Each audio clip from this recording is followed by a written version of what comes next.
Morning.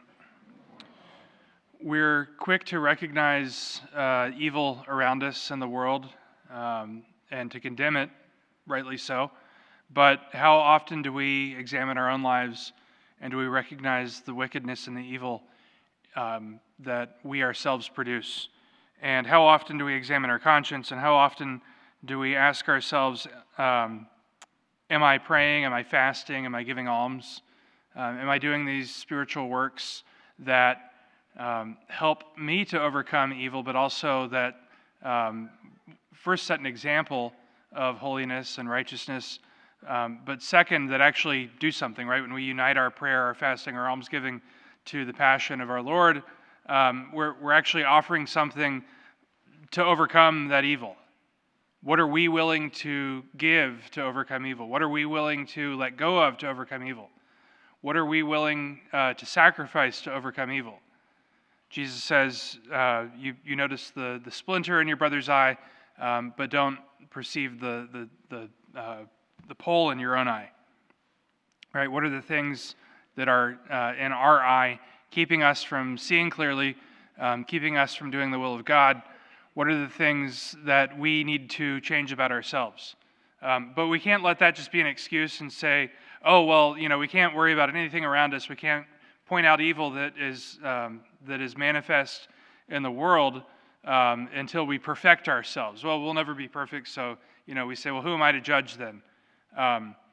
But we can indeed judge actions. We can judge things that we know to be wicked, while also saying, the reason that I know that that is evil, the reason that I know that that is wicked, the reason that I know that that is sinful is because I myself am a sinner. And I'm striving for holiness as well. And all of us together ought to be striving for holiness. So, yes, I recognize the pole that's sticking out of my eye, and I'm working on trying to remove it. And with the help of my brothers, trying to remove it. But that doesn't mean that I can't also recognize sin around me. We're all sinful, yes. Today we celebrate the feast of the holy name of the Blessed Virgin Mary. She was not sinful. She was without sin, conceived without sin. She was an example to us, an example of holiness, someone that we can look to still and say, this model of beatitude, this model of holiness, this model of obedience, this model of one who does the will of Christ. Can we imitate that? Can we do the will of Christ? Can we strive for perfection?